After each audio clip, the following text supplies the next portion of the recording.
It has been an unprecedented year for water levels in Lake Ontario. Both home and business owners in Toronto Island have had to deal with the flooding. We're learning tonight that some boaters haven't even been able to get out of the marina because of the high water levels. Kamil Karamali is live at Bluffers Park Marina. Kamil. Alan, it is August, and believe it or not, none of these boats have had a chance to go out onto the waters, onto Lake Ontario this entire season, because take a look at this. The dock is completely submerged underwater here. It's difficult to walk on because the algae makes it slippery.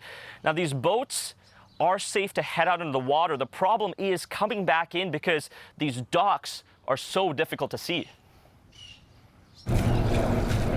The only way Ron Curtin can access his boat at the Bluffers Park Marina, wading through ankle-deep water. It's been a long, frustrating year for a lot of people. The dock's completely submerged. The dock's virtually invisible. If you're going out and you bring your boat back in the evening, you can't see the dock. All you can, because of the light reflecting off the water. And because of that, few have been able to head out onto the open waters this season. We launched in April 29th, and 90% of the boats haven't even been started, and we're almost in August. You can set sail, but coming back is nearly impossible. And it's actually terrifying. Most boats haven't had any power either. Our power cables run under the docks, so people walking down through, slushing through the water out to their boat, and they can get electrocuted. The dock's completely closed off to visiting boaters. And so they come into a slip and they get hurt, and there's a liability issue. But it was worse earlier this year. Walking on the docks would have lake water up to your knees. So that would have been like right here on my leg. A problem seen along the shoreline around Lake Ontario this year. Toronto Island's flooded. Kingston Yacht Club left partially underwater. In early May, levels more than 40 centimeters above normal in Cobourg triggered a flood warning.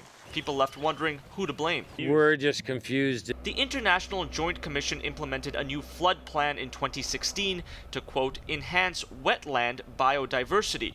It included raising water levels through the steady water releases at the Moses Saunders Power Dam on the St. Lawrence River.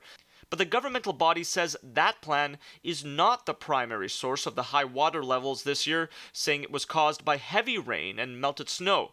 That's caused high inflows of water coming in from the upper lakes, Lake Superior and Lake Huron, causing abnormally high levels in Lake Erie and Lake Ontario, leaving the future for these boaters uncertain as they continue to sink money into a season that has been anything but fair weather sailing. And that's a lot of money when you get your boat all tied up like that and you can't even use it.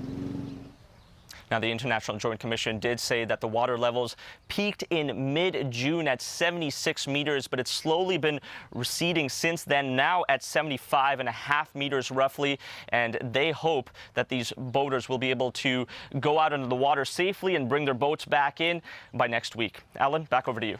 Kamil Karamali reporting live.